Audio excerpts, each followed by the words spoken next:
And thank you all for joining us. I'm Candace Shibley with Utah State University Extension. Adria Wheaton and myself organize these monthly webinars, and we couldn't do it without the help of Mark and the support of E-Extension, as well as the support of USU's Center for Water Efficient Landscaping. So we hope you guys have been enjoying these webinars and finding them beneficial. Today we have Heidi Kratsch joining us from Nevada. She is a horticulture specialist with the University of Nevada's Cooperative Extension. She has nearly 20 years of experience working on issues related to woody plant stress. And today she's going to address water needs for urban landscape trees, irrigation strategies, and the ramifications of improper watering on tree health. Again, if you have questions, please use that Q&A box and we'll do our best to answer those as we go along. And with that, I'll turn the time over to Heidi. Around. Well, hi everyone. One thing before I start, I kind of like to know if there are any tree folks out there, if we've got any arborists on board, or anybody with plant experience, working in nurseries perhaps, or on landscapes, or even people with water agencies. I kind of like to know who you are so I can better target this to your needs. So maybe respond on the chat, that would be great. Well, while you're doing that, I'm going to get started. Oh, good. So there is an arborist from Spokane. Wonderful. I'm going to get started. Basically, what I'm going to talk about is water trees and arid urban landscapes.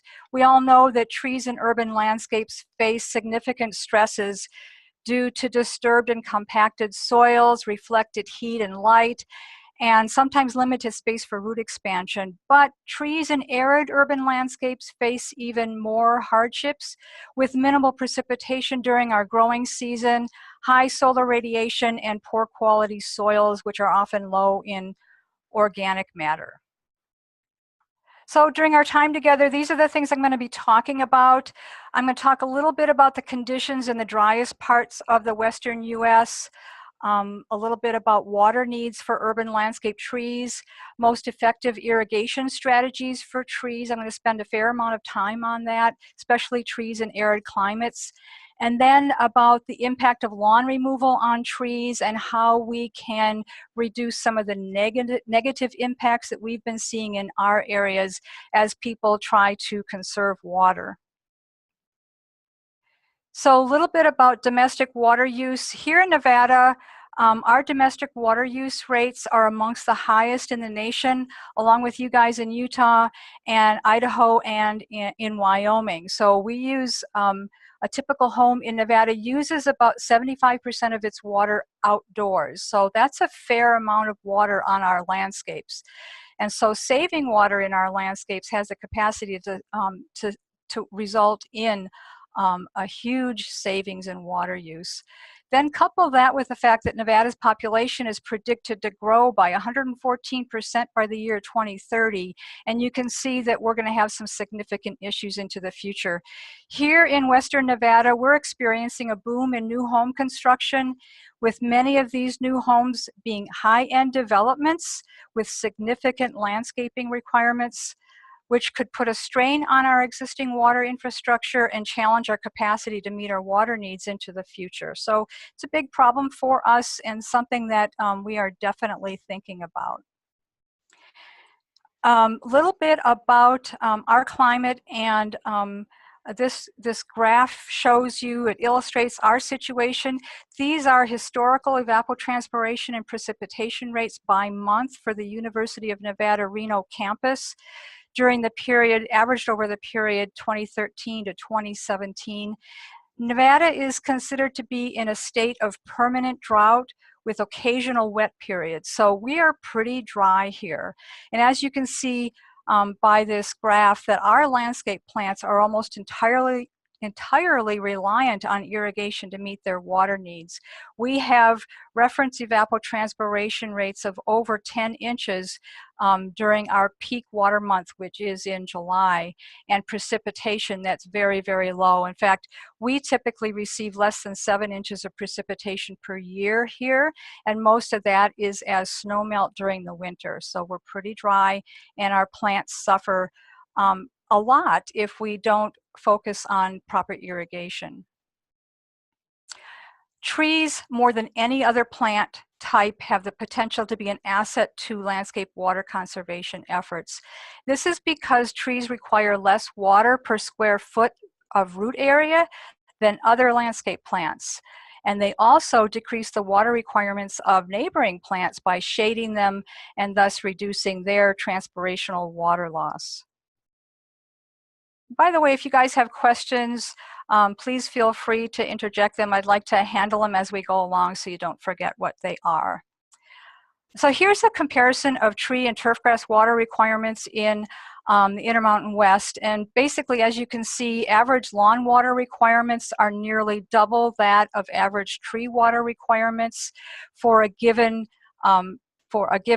square foot root zone area. And in this case, these numbers reflect a peak month evapotranspiration rate of 9.2 inches and 1,000 square feet of root zone areas. So as you can see, having trees in the landscape actually helps to save water, even though when you begin to look at the numbers for gallons of water that trees require, it looks rather large. But if you compare that over a similar area of turfgrass water needs, it's actually much lower than turfgrass.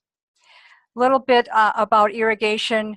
As you know, the goal of irrigation is to replace water loss from the root zone due to transpiration by the plants, due to evaporation from plant leaves and from the soil beneath, and then due to percolation below the rooting zone.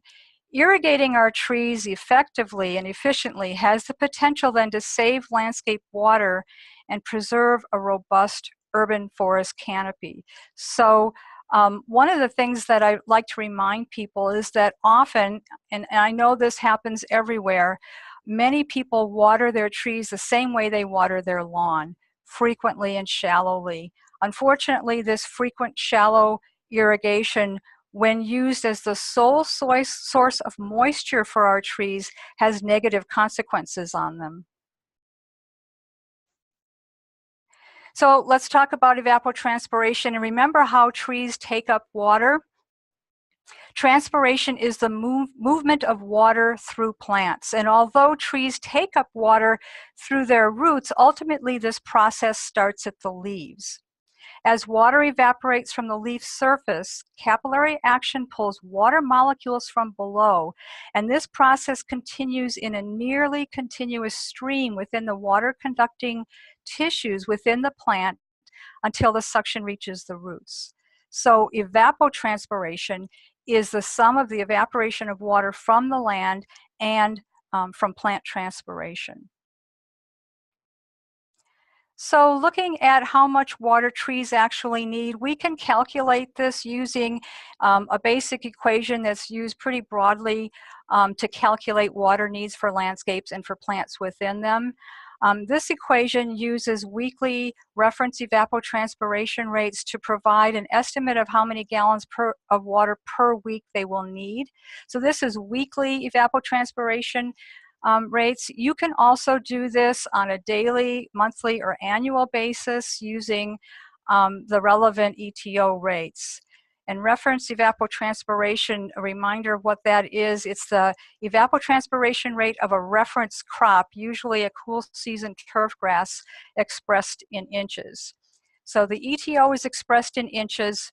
The plant factor then is a percentage of the ETO rate, and the root zone area is measured in square feet. That 0.623 is a conversion factor which converts inches per square foot to gallons. You can find reference evapotranspiration data on websites, usually provide as linked to local weather stations, which gather data on air temperature, precipitation, wind speed, humidity, solar radiation to calculate the reference evapotranspiration rates. And all the data that you're going to see in this PowerPoint actually comes from historical data that can be found on our Washoe ET website. Washoe County is where I live. This website was developed in collaboration with our cooperative extension and is managed by the Desert Research Institute. You can also find information, though, on the EPA WaterSense website, which provides historical peak month reference evapotranspiration rates and precipitation. So some plant species are more efficient than others at using water, and the plant factor reflects that fact.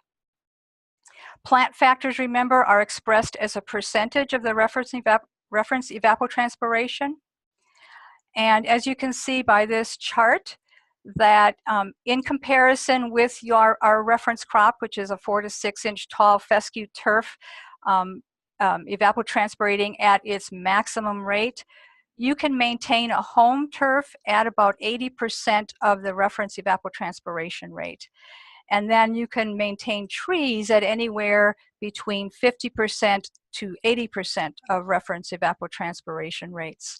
The variability that we see in tree water use has to do with tree species, some trees being more efficient than others. For example, trees that grow alongside in riparian areas growing alongside streams or rivers tend to be higher water users than trees that are growing in drier places. And in order to plug that number into our equation, you would convert percent to a decimal, so the decimal would be somewhere between 0.5 and 0.8 as you're calculating water needs for trees. The root zone area is measured in square feet, and that is as described by the area of the circle that you can get when you look at the drip zone. So in this slide, you see the drip zone marked out, indicated by these dotted lines, and then the area of the circle is around that tree root system. And then you use the formula for the area of a circle, which is pi r squared, or 3.14 times the radius squared. Now you may see other equations which use the tree canopy, and when you use that data, measuring the tree canopy, you actually get the same numbers, the same number of gallons of water. The reason I like to express it this way is it reminds people that we aren't watering the tree canopy, we're actually watering the roots, and it allows people to better compare trees with other landscape plants with the same root area. So for a grouping of trees in a grove or an island, you would then calculate the sum, or you'd sum the root zone areas of the individual trees to calculate the planted area. And in areas or in plantings where the trees are where they overlap. For example, if you see on this slide, you see the trees are in an island where the root zones actually overlap. All you have to do is calculate the surface area of that combined root zone, and then you get the hydrozone area, and you can use that to calculate water needs and then develop an irrigation schedule. So using the previous equation that I showed you, I calculated these numbers based on the historical peak month evapotranspiration rates for our area here in Western Nevada. You could actually set up a chart like this for your region using that equation and the ETO data from your local weather stations. I used a plant factor of 0.8 for trees that have a high water requirement and a plant factor of 0.5 for trees with low water needs. But some native and climate adapted trees could actually have plant factors lower than that. I've seen them as low as 0.4 and below. So it depends on what kinds of trees you're intending to put into the landscape. However, getting adequate water to the tree may not be enough to support that tree's health and survival. In this photo, you can see this is the irrigation system for this tree. And there are exactly 4 emitters going to this tree. And I looked these up and calculated the gallons per hour of these emitters and found that they provide a total of 4 gallons per hour to this full-grown tree. And assuming that this tree requires at least 95 gallons of water per week, you would actually need to irrigate this tree for 24 hours once a week, 12 hours twice a week, or 4 hours 6 days per week in order to get enough water to this tree. But there's something else that's a problem with this rooting zone. And I'd like to see if anybody recognizes what that potential problem is. So I'm going to take some comments at this point, give us a little break for questions and comments. So Mark, is there some way I can see comments on the, I'm not seeing how to get to that. Yeah, if you, your toolbar should be up top and there's a little dot, dot, dot, and then maybe more, and then you can look at the chat. Dot, dot, dot. Okay. Are you seeing that? I'm not sure if it actually. Yeah. Okay, got it. Yeah, okay. So I see irrigation's next to the trunk, not the root zone. Yeah, too close to the tree.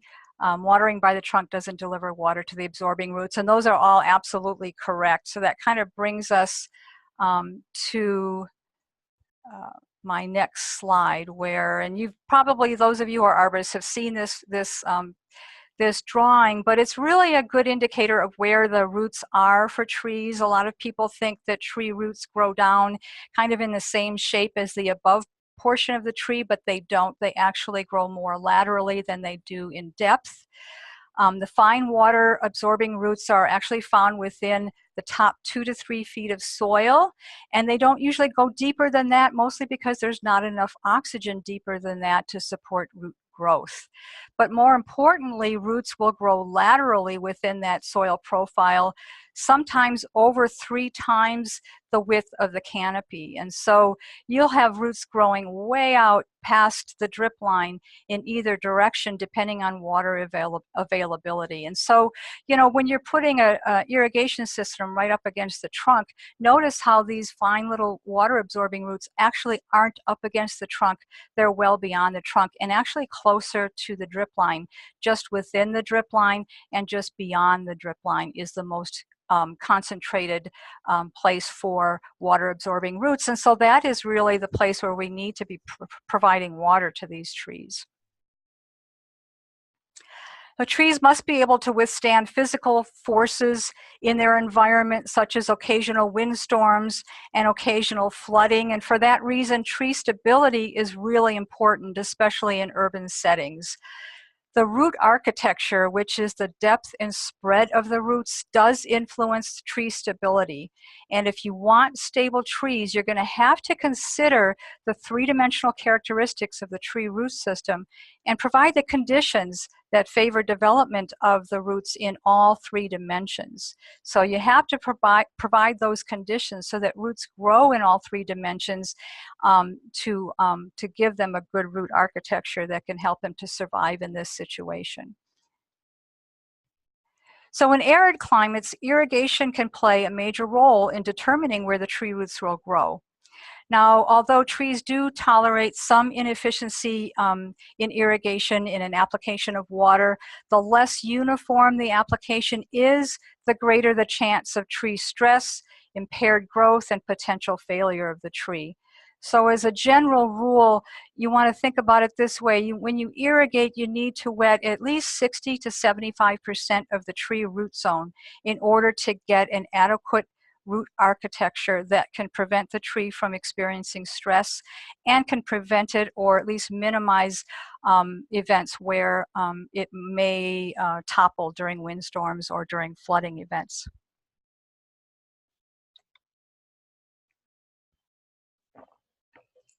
We use drip irrigation for our trees for lots of reasons, but mostly because, excuse me, it provides water directly to the root zone, slowly enough that the roots can use the water before it leaches beyond the rooting zone. And that's because our soils are very sandy and coarse. The most common drip emitters that are used are point source emitters, which are manually inserted into the tubing and available to deliver rates from 0.5 gallons per hour up to 6 gallons per hour. And then there are line source emitters, which are built internally into the tubing, into the drip tubing, and they deliver water at rates of up to 1 gallon per hour and are usually spaced most commonly at 12, 18, or 24 inches apart.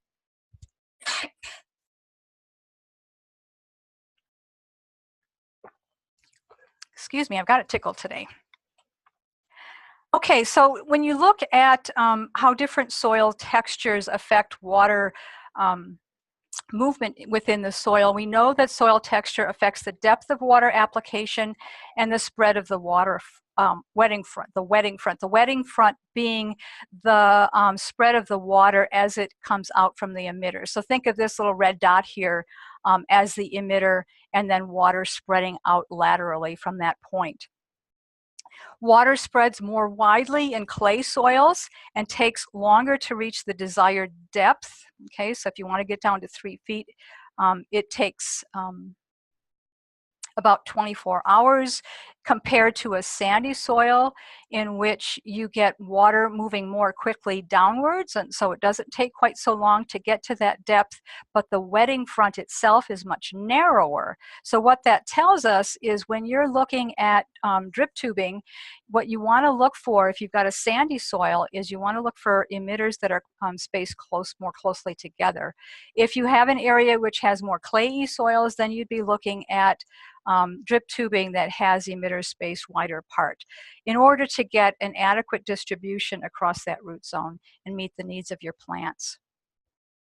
So now let's talk a little bit about irrigation scheduling. And when we talk about scheduling, we often hear, okay, you need to think about your duration, which is how determines how deep the water percolates, so that's how long you irrigate, and the frequency, how often you apply that water.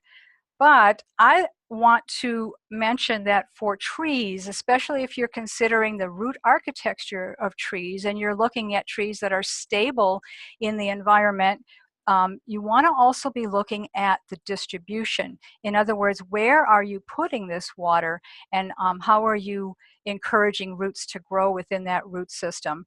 We don't often talk about distribution uniformity for trees. We talk a lot about it for turf grass, but I believe that it's equally as important for trees. It's rarely discussed, but the concept is actually very consistent with tree growth and physiology.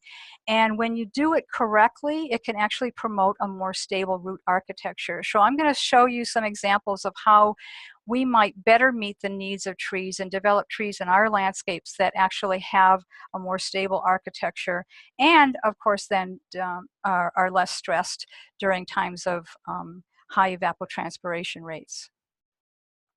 So a good irrigation strategy for trees, especially in areas with little access to natural precipitation, is to evenly distribute drip emitters around and within the drip line of the tree, remembering to stay away from the trunk because that's not where the water absorbing roots are, and then covering as much of the root zone area as is feasible. So here are some examples of how you could design an irrigation system for a tree in 2 different soil types. So I've got a sandy loam here and a clay loam. One thing you might notice is that in that sandy loam, I'm using drip tubing with a spacing of 12 inches apart.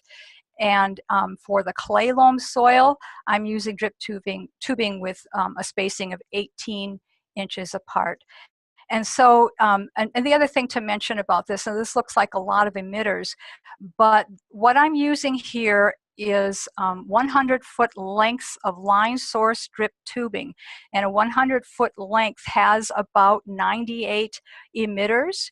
And so if you've got 2 lengths of that tubing, you're going to have 196 emitters. If you do the math, you look at the previous slides where I showed you how much a given tree requires in a week, and given a 0.6 gallon per hour emitter, it would take 1.5 to 2 hours to get that water to a depth of about 24 to 36 inches.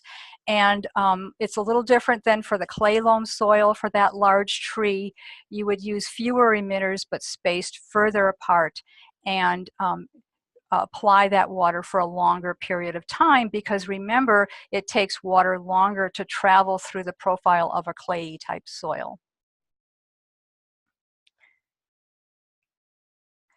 I prefer to use line source drip tubing because it's less labor intensive. In other words, you don't have to manually insert emitters, and it's usually more efficient because there's less chance of leaking around the emitters, and they're often pressure compensating emitters so that you can get water distributed more equally across the entire system.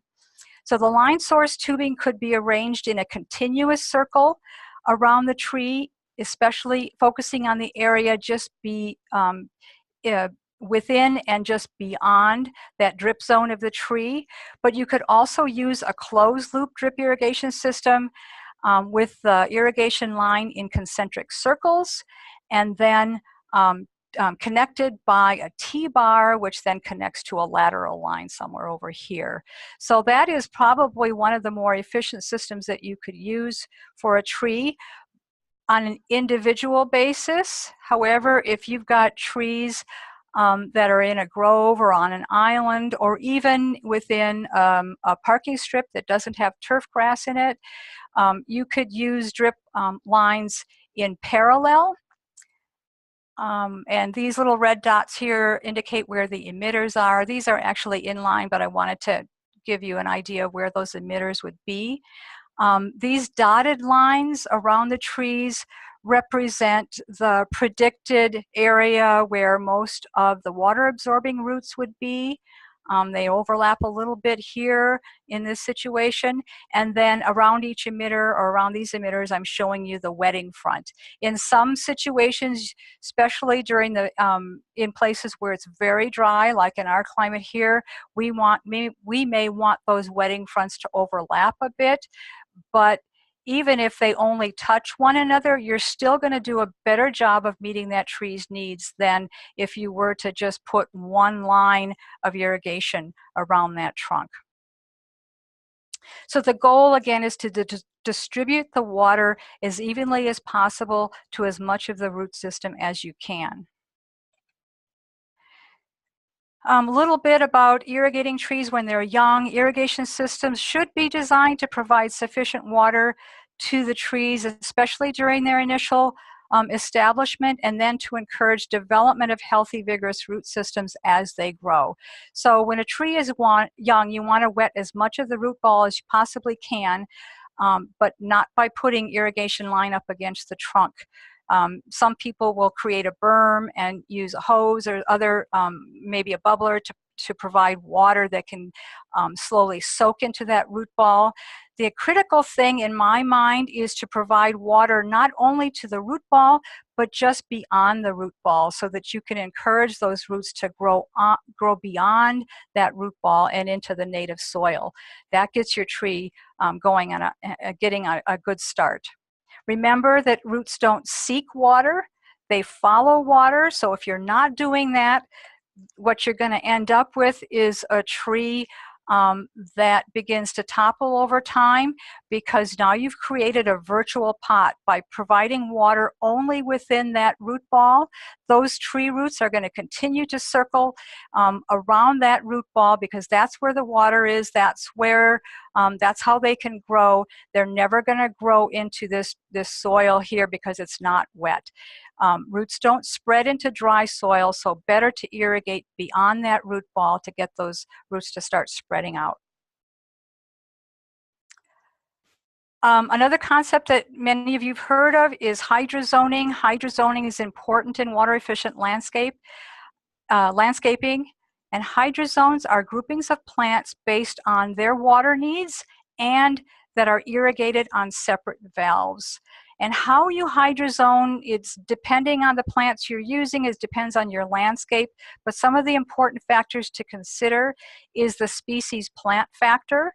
In other words, you want to group plants by their plant factor. You don't want plants with plant factor of 0.8 grouped in the same hydrozone with those that have 0.5, because that way you're either going to be overwatering one species or underwatering another. Equally as important as the plant factor is the typical rooting depth. If you've got a hydrozone in which the plants have different rooting depths, especially we see a lot of hydrozones or a lot of landscapes where the trees are right in with the turf grass, and so the trees are relying on turf grass irrigation to meet their water needs. That can be a very inefficient situation. so one of those plants is going to suffer. Either you're going to be providing water deep enough to meet the tree water needs and thereby irrigating, overwatering your turf grass and wasting water, or what we see more commonly is that you water the turf grass just to meet the turf grass needs, so watering down to about 6 inches within the soil profile, and neglecting the needs of the tree, which causes stress for the tree.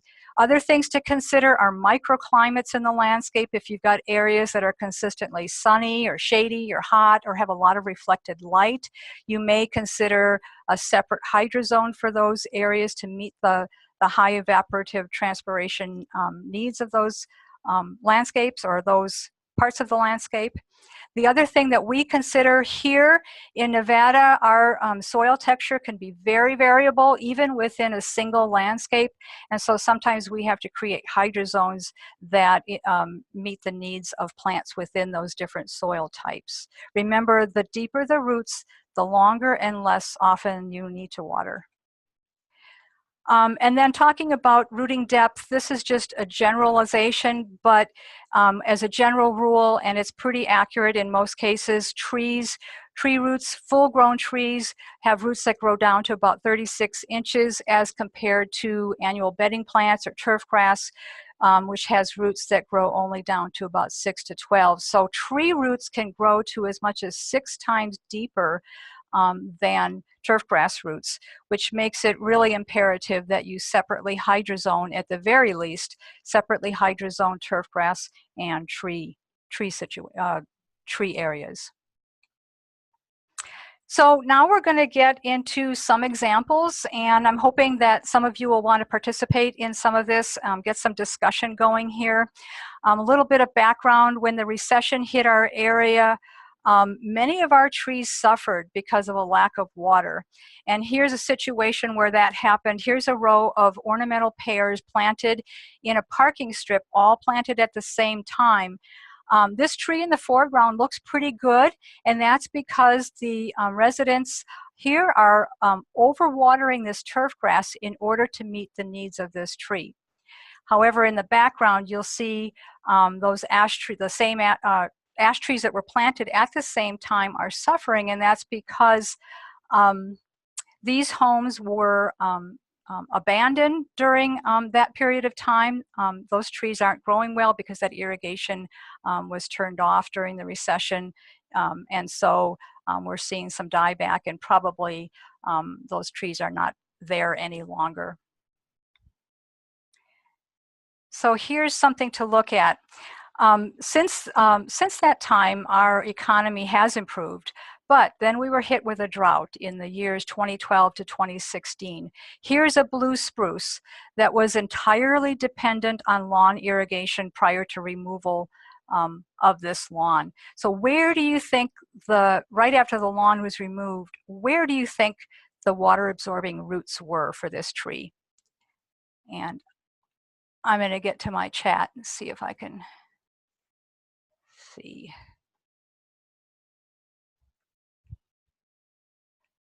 Okay, I'm not seeing anybody responding to that, but so somebody said near the drip line, and that's true, but actually because there was no irrigation to this tree was entirely dependent on lawn irrigation. Actually, most of the water absorbing roots were probably well out into this area where that lawn was.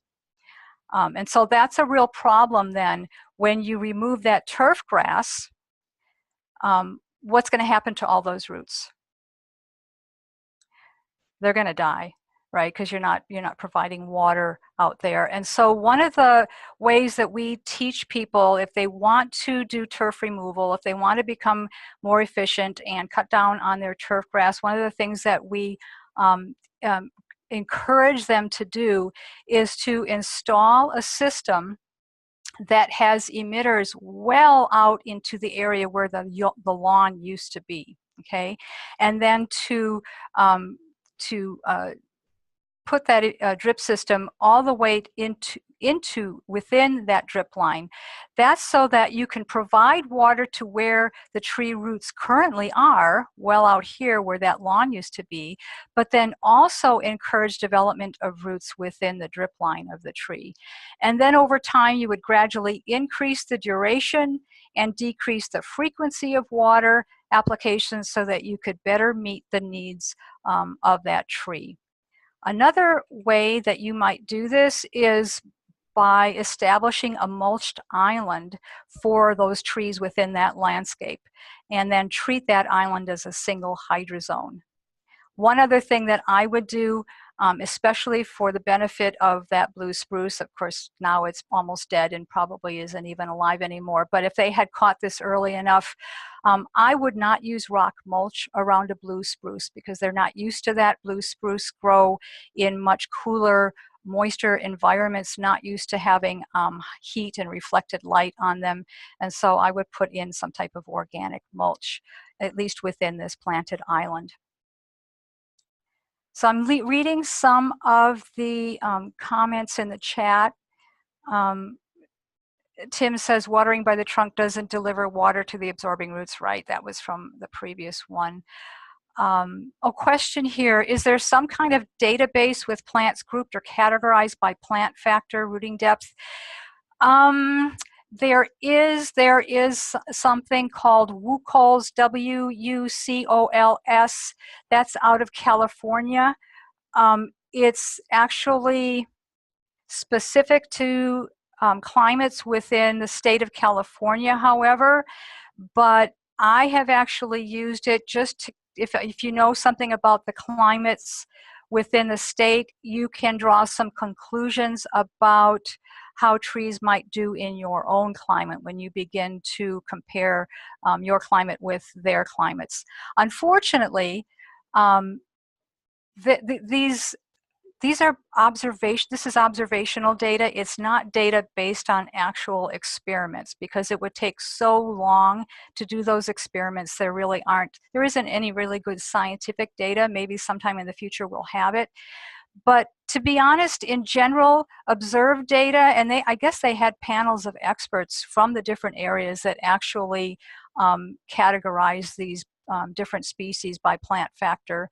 And so it wasn't completely randomly done. It was actually people who've observed these species in their environment. And so I think that observational data is probably pretty good. And like I said, we've used that in order to come up with similar databases for our area, and you might consider doing that in your area as well. So let's see if there's some other questions at this point. When removing turf, Tim says, when removing turf, should we be concerned about mechanical damage to the tree roots closest to the surface? Absolutely. I have a slide that I've shown in previous talks where I show a photo, and actually let me move on to, I think that might be the next.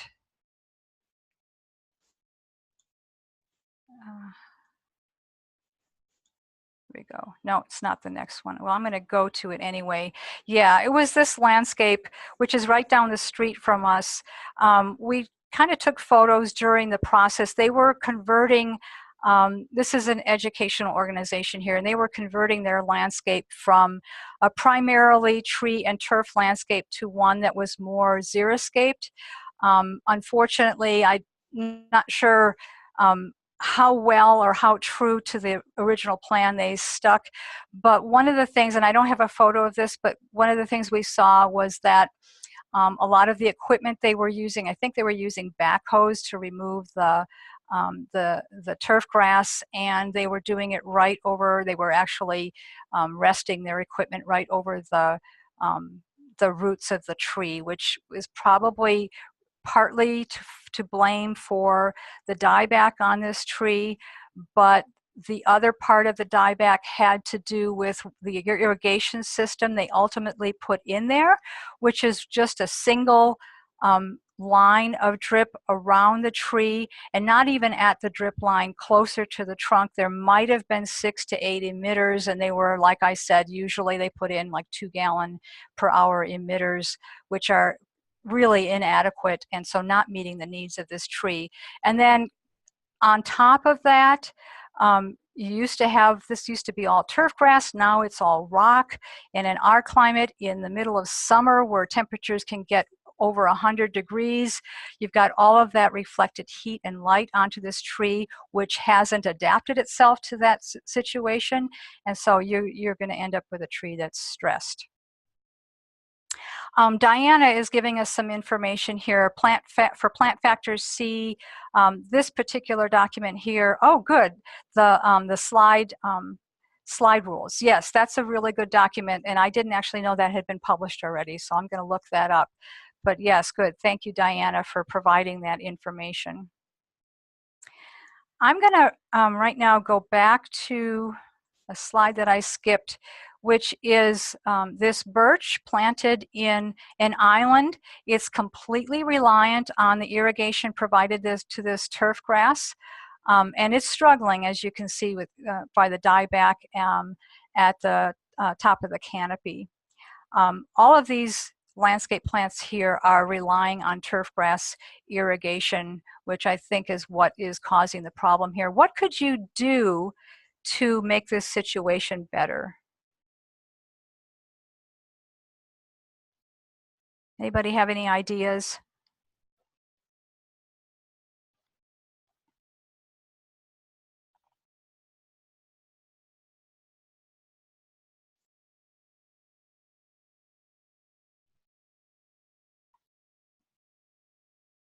Kind of waiting to see if anybody picks up.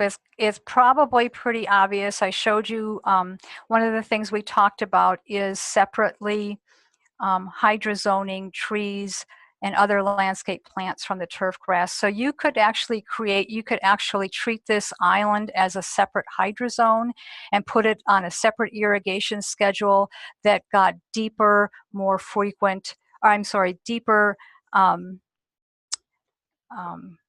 deeper irrigation so that you can meet the needs of that tree, okay, and less frequent irrigation. I would also personally remove the understory plants here. They're just competing with that tree for water and could be probably put into another island somewhere else or just removed for practical purposes. They are not going to have as deep as roots as that tree, and so you're either going to have to underwater the tree again to meet the needs of the understory or overwater these plants in order to meet the needs of the tree. So it's not an ideal situation.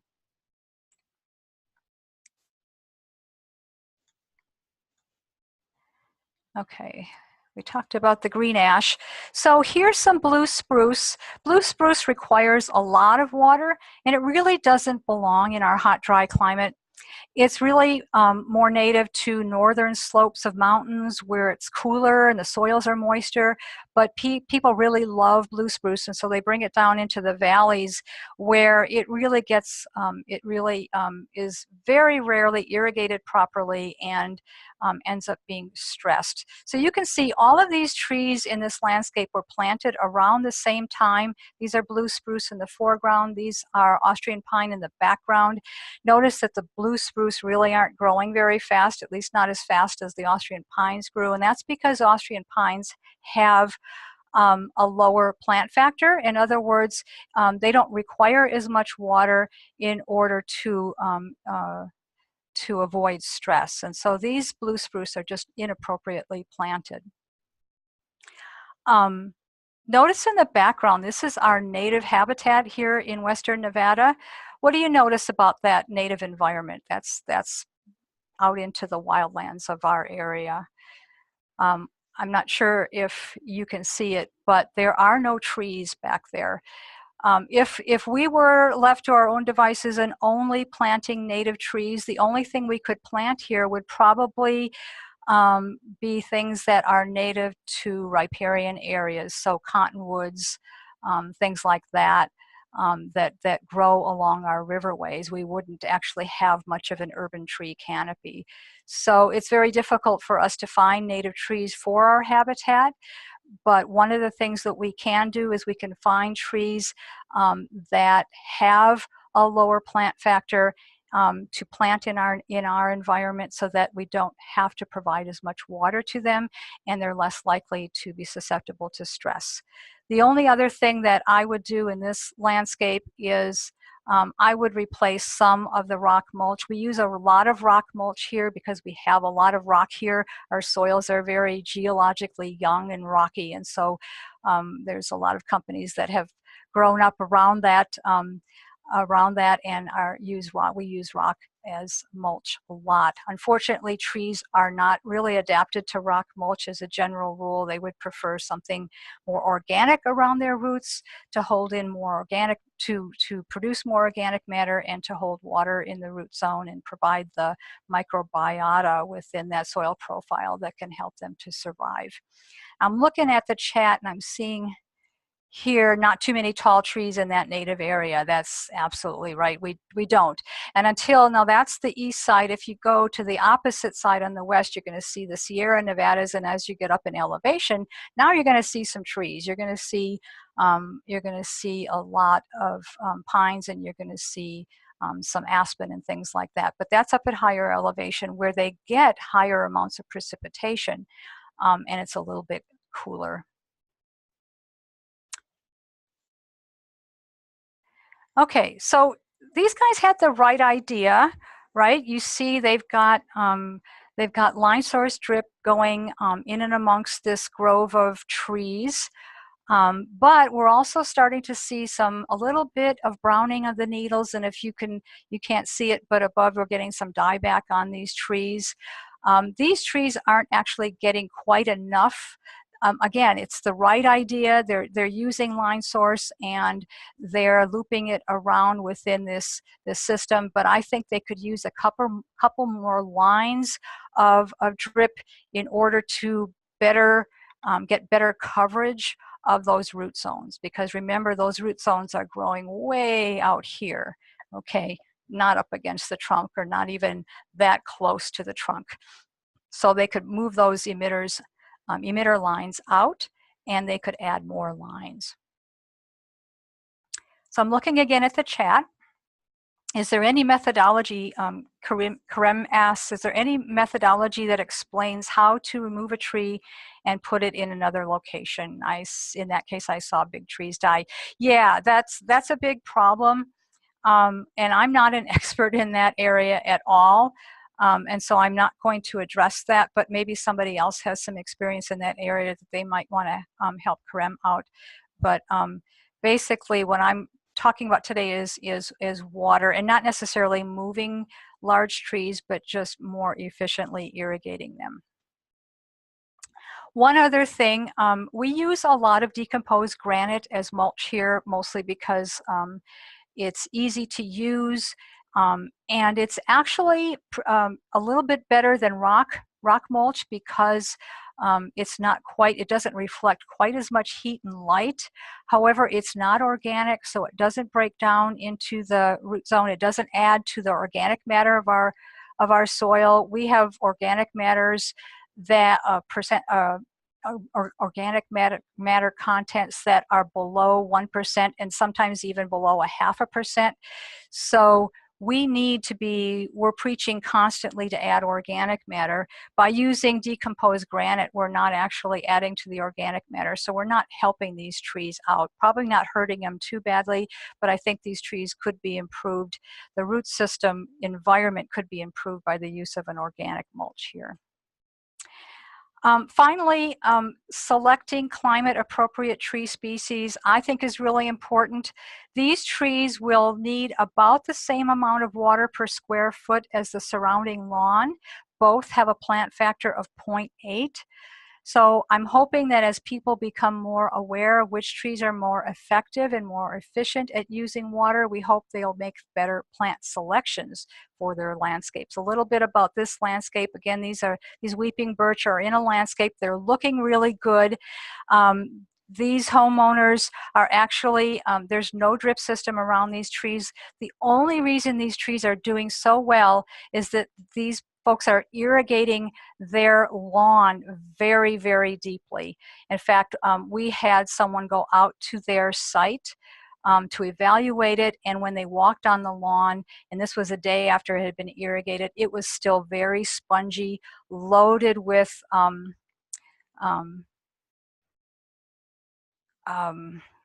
can't remember the word that I was going to just say, but it was not healthy. It was not a healthy lawn. It looks pretty good, but over time they're going to start to get dry spots because the thatch, that's the word, the thatch that had developed is going to begin to interfere with water penetration into that lawn and be unhealthy for the lawn. So overwatering a lawn, even though it's helping those trees, is not helping the lawn. The other option that they had was to water for the needs of that lawn, in which case you'd be seeing a lot of dieback on these trees. Those are really good situations to have to deal with. And so what we're trying to get people to understand is if they were to hydrozone, in other words, put drip irrigation around those trees, treat it as a separate hydrozone, and irrigate it on a separate schedule, more deeply and less frequently, then the lawn, they would actually have a similarly healthy landscape, but the lawn would be in better shape. And so with that, I'm going to open it up to questions and see what you guys have to say. Okay, so Mark is asking, do weeping birch have deeper roots than turf? Okay, that's a loaded question. So weeping birch, all trees have the potential to have deeper roots than turf grass. In a situation where the birch are getting irrigated at the same depth as the lawn, no, they would not have deeper roots than the lawn. Their roots would be shallow, just like the lawn roots, no more than 6 to 12 inches into the soil. And so if you want to get a good root depth, you actually have to provide deep watering. Now, do they have the capacity to have deeper roots? Yes, absolutely, they do. So wouldn't you want to irrigate them separately from the turf? Yes, absolutely, you would want to do that. So thank you, Mark. Any other questions or comments? No, Heidi, there was one from Tyler. He's asking about living ground mulches Yes. instead of organic. Okay. Thank you. Okay, so what do you think about living ground covers instead of organic mulches? My brother lives in Las Vegas and said that mulches are much more expensive than he's been used to elsewhere. So what I'm assuming with living ground covers is you're talking about some sort of plant that's low growing and that spreads around the root system. That can be helpful, especially if the root systems grow as deep as the tree root systems. They would certainly be a better solution than rock around the tree, but do remember that they're going to compete with tree roots for water. But if you keep that in mind and provide for the needs of both of the plants, you should be able to get by with that. They're not going to be as good at providing organic matter to the soil because with the exception of dead materials and leaves and things that may fall onto the soil, they're not going to decompose as efficiently as, say, a wood chip mulch or shredded bark or something like that. But I think it would be better than having a rock mulch around the tree. And Tim says, I sometimes tell homeowners with rock mulch that they should irrigate a little more because the rocks hold heat longer and might cause more evaporation from the soil. And that's true, except we're, especially here in Nevada, we're trying to conserve water. And so if we're adding more water because of the higher evaporative load on that tree, I think that's not very efficient. I think it would be more efficient to remove the rock and put an organic mulch in that could hold water around the tree roots a little bit longer and make for a better environment, less evaporation, less heat. And Karen, let's see, I just slipped out of here. Okay, so Krem says distribution uniformity equals 55% for rotors. Is it good? 55% is not a great distribution uniformity. It's It's probably a little better than I've seen in some areas, but not that great. When we talk about trees, no one's really done any research on distribution uniformity and what's optimal around trees. But I do think that that would be a good project for someone to take a look at what is the optimal distribution uniformity for systems, or for systems around trees. Now, most drip systems are going to have a distribution, or at least an efficiency, not necessarily distribution uniformity, but an efficiency of about 90%, which is pretty good, and I wouldn't complain about that. So if you're using drip systems for irrigating your trees, you're already being pretty efficient. If you're using any type of sprinkler, there's going to be some built-in inefficiency there. And I really encourage people to tend towards drip systems more than sprinkler systems. Not to say that you can't keep both plants alive under those situations, but you're not saving water that way.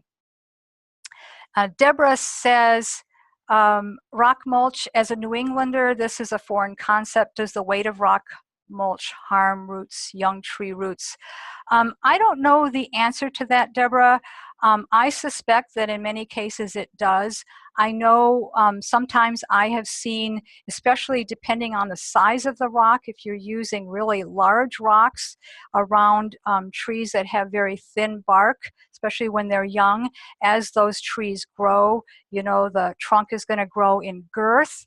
And what we end up with, what I have seen, and actually have a photo somewhere in my files of a tree trunk that was actually damaged as it tried to grow in girth into the rock mulch surrounding it. But that was a situation where the size of the rock was pretty large. And so it wasn't easy for that tree to move that rock mulch around. I think more of the damage with rock mulch comes from the fact that it gets really hot and it reflects a lot of heat and light. And over here in the Intermountain West, the solar radiation coming down on our landscapes is pretty intense, a lot different than we're at 4,300 feet here in Reno, and I know some parts in Utah are even above that, and even some parts here, even in the southern part of the state, we've got areas where we're at 5,000 feet. That can get really hot. So the higher in elevation you go, the more intense the sun, and that can be really, really hard on trees, especially when that's reflected by rock around the tree root system. So Tyler says, I've been considering in-ground drip lines for a lawn buried at 6-inch depth. However, if I plant a few large trees in that lawn, will those trees ruin my lines? And it's pretty likely that they will, I think, because, again, the roots are going to grow where the water is, and so you're going to have a concentration of roots around those emitters. I would be a little bit cautious with that for that reason. Which is, and I'm not against subsurface drip. I actually think it's a really good idea for lawn areas. Needs some testing in our region to see if it would actually work in our rocky, sandy soils. But I think the potential is very good to save a lot of water that way. But I would separately zone those trees. I would put those trees into a grouped island where they can all have a similar environment and perhaps not cause damage to those tree roots. So there is a potential for that, Tyler. Any other questions or comments? I'm going to look up and see if there's anything I missed. Candace, do you see anything I might have missed? No, I went through them. I think we got them all. Okay, awesome. That's all I have. One thing, if there's a little time, and there probably isn't, but I did want to show you a slide I put together in case we had time. These are trees that do pretty well with less water. I selected them for zones 4 to 7, which is the hardiness zones where I live. But these are trees, I'm not going to give you actual plant factors because I don't know what they would be, but these are the kinds of trees that I would think would do much better in our climate than some of the trees that we see, like for example, the blue spruce or the birch, or we've actually seen weeping willow. And then, of course, cottonwoods, which actually aren't all that great in our landscapes because they're so shallow rooted and adapted to a more riparian climate. But we've planted a lot of these trees and found that they work pretty well. What we need to do is be encouraging people to plant them more, especially now as we are growing in population here. We're having a lot of new developments. We're trying to put out as much information as possible on the kinds of trees that people should be planting and considering. Any comments on these trees? Any of these species that have worked in your area? Okay, I'm not getting any comments. Well, I think we're up against 2 o'clock. Am I correct, Candace? So Yep. if there are no more questions, that's all I have for you. And I want to thank you for commenting and for being here and showing up today for the webinar. Great. Thanks everyone for attending. I really appreciate it. We will send out an email with a recording of this and also information about next month's webinar. So we'll see you in December. Thanks, folks. Bye-bye. Thank you. Thank you, Candace. Hey, thanks, Heidi. Appreciate it. No problem.